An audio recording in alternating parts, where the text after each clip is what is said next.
Hey, what's up, y'all? This is William, the permaculture consultant, and today I'm going to give you guys a 4-month update on the abandoned permaculture demonstration site.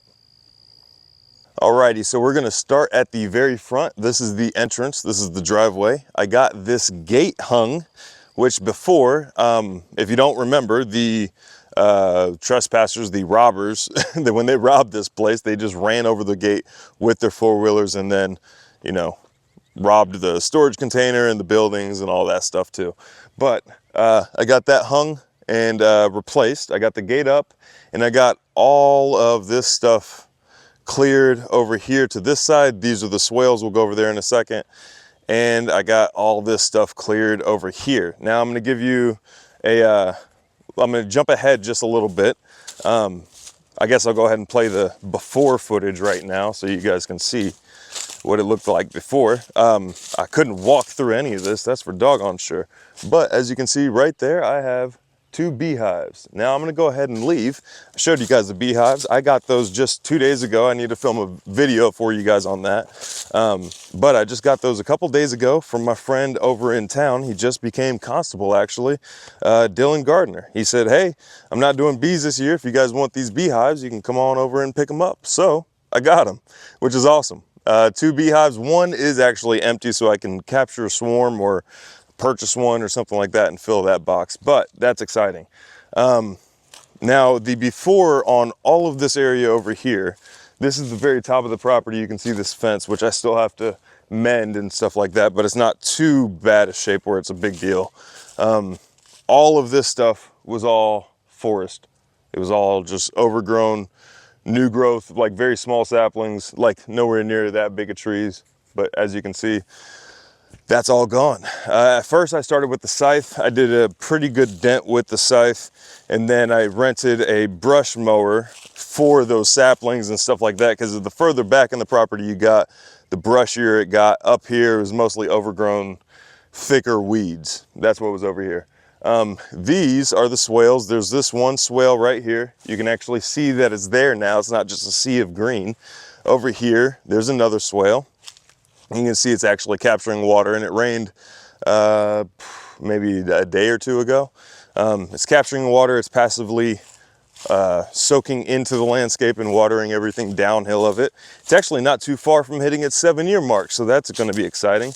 But as you can see, I'm walking through here where I couldn't walk before freely. This is the in-between part of the swales. This is where animals will graze in the future. So all of this is clear. This is the 3rd swale on the west side of the property. I mean, you can see everything now. So there's a huge difference here. You got grass growing now. It's still a little patchy, but it's actually coming up, so that's good. This was all covered in weeds. This was all covered in vines and thickets and stuff like that. All of this, I mean, you couldn't see far that way. You couldn't see, in fact, you can't see it on camera, but I can see the tires all the way in the back of the property right now. We'll get there in a minute, but you can see all the what material I have left over here on the side of the storage container. This is all cleared up now. I still need to, I haven't done anything to these 2 buildings yet. So there have been no updates on these buildings other than clearing around them. You can actually see down this alleyway now. You can actually walk down this alleyway now. And then this is the east side of the property where I have one swale right here, another swale right here. And on the front of that swale, you can see the bees up there. And this was another area that was very, very thick with the saplings. So I ran over it a couple times with that brush mower. You can actually check out that specific video where I'm comparing the Outback versus the DR, or just the review of the DR brush mower. Side note, they never did give me a brush mower, so thanks for the effort though, guys. But this was really covered in saplings. Now this area, this is the garden area. This, I had to put up all these fences.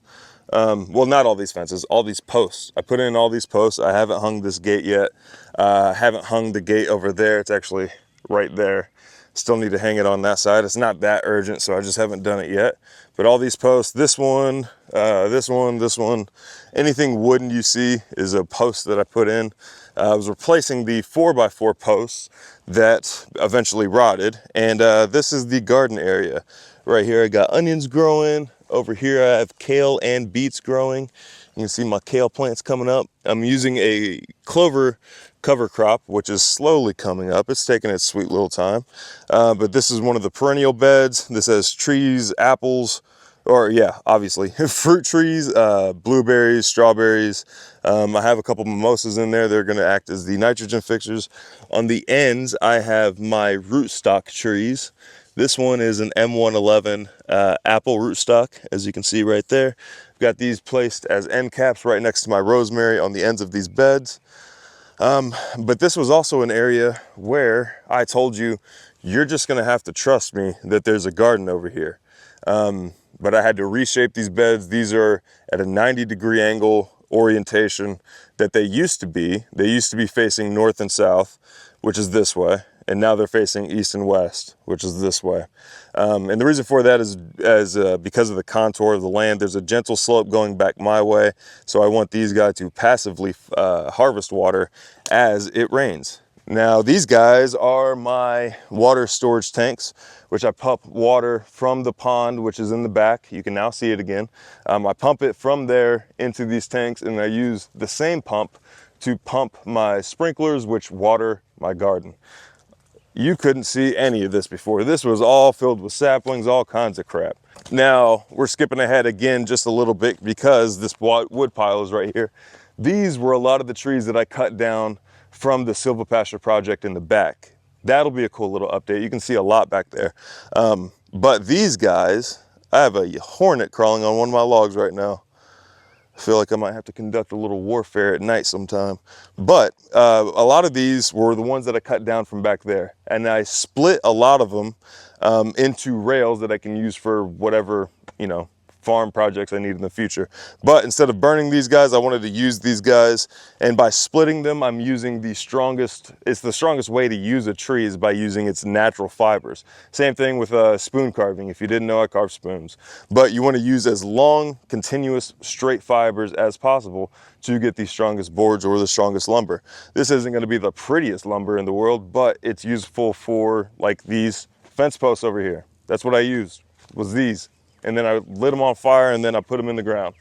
But over here, this was a junk cedar that we just cut down with my French foreign exchange student friend who's living at my father-in-law's, Max. Shout out Max. But all this stuff was uncovered through the overbrush and the junk and all that stuff. This is a functioning chicken tractor, which I'll be putting to use when I get back from Kentucky. No guarantees on what time, but it will be put to use here soon. And then here is a swale going through this way. This has not been planted with trees yet. I do need to turn this into a tree planting class. I do need to prepare this, but I also do need to chop some of it off because some of it is going to be turned into road, which is part of the developments on this property. I'm turning this into a homestead school. I'm turning this into a place where you can come and stay, kind of like an Airbnb, but you're going to be working on the homestead. You're going to be acting as if you're living on a homestead and this is your day-to-day life. You're going to be managing everything. You're going to be treating it as if it's yours. Now, this is a 5-acre homestead, but only 2.5 acres of it is actually fenced in. The other 2.5 acres isn't even in production yet. It's all overgrown new growth forest. On the very, very backside, there is a little bit of pasture and a creek between the pasture and the new growth forest. Perhaps I'll take you guys back there and get that fenced in before too long. But as we work our way down, all of this was just overgrown brush. It used to be pasture for the sheep and the chickens, but it was all overgrown brush. There's another swale right here. This one's lined with wood. You couldn't see that before. You could barely see it actually. There's another swale over here, which you can only see because of the brush, but this swale does not function that well. This is one of the swales where we were testing how deep they should be. Now this one is like super deep, and I think a few animals have fallen into it and have died and have decomposed down up in there. I will probably get like a chainsaw, just chop all this stuff down, pile it up, and probably burn it because this is just a bunch of overgrown brush at this point. And it's very, very difficult to get in there because a lot of this stuff has pretty intense thorns on here. So This one I'm kind of putting off and just managing the around the outside for now. It's not that big of a deal. It's not really in the way. It's out of the way actually, and it's right before this pond right here. Now this pond you could not even see. It was all covered in brush. I think there was one access point, and it was maybe from this bridge over here. But this is a Chinampa style pond. It has these, and this is another point where I had to tell you, just trust me on this, that there are Chinampa fingers in here. But you can see, instead of just it creating a circle and then continuing back on, well, at first I should say this pond is capturing the water from that entire field right there. All of that flows and funnels onto this property, hits this point, hits the culverts, and then continues on. I'm going to build more ponds over there yet, which is not to that point yet. But this pond, instead of having a straight edge going straight that way, instead it has these little fingers, as you can see right here. These little fingers create more edge around the pond. It's still a little brushy, but you can see that it's there. These fingers create more edge to this pond, and anytime you increase more edge is a very highly productive area. The reason this was so overgrown is because it's a freaking edge. It's an edge between this forest and this pasture over here. So this stuff was super thick with saplings. Any place where two media interact, there's going to be super high energy outputs, super high potential for growth. So what we did was increase the edge around this pond. This gives me all these different planting areas. On a larger scale, I could get on a canoe and harvest my food that's along the edge of this pond, which makes for more efficient transportation. So this is a cool little project. Still working on it. Still a little brushy around the sides, but all I have to do is get it cleaned up, and then yeah, it's just another project that's not too pressing. Now, as we work further back into the property, a lot of this stuff over here was overgrown forest, and I'm turning it into Silvopasture, which is the combination of tree crops and grass. So that way I can have tree crops and graze animals at the same time. Hopefully that makes sense. You have enough space between your trees to allow enough sunlight to come through to grow grass, but they're close enough together so you have an efficient tree crop. So it's a balance. Check out that video if you want to learn how to do it. You can see a couple of downed trees over there. Last time I came out here to pull trees, it was a little soupy outside, so I wasn't getting the best traction. And then my strap broke. So yeah, I have to get another strap.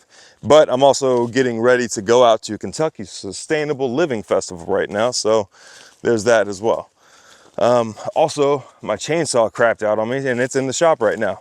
But since I'm about to leave for Kentucky Sustainable Living, it's not that big of a deal. They'll probably have it fixed by the time I get back from the festival. But there's a lot more sun growth or a sunlight coming through. It's a light dappled sun, not by any, and the trees haven't even really put on leaves yet.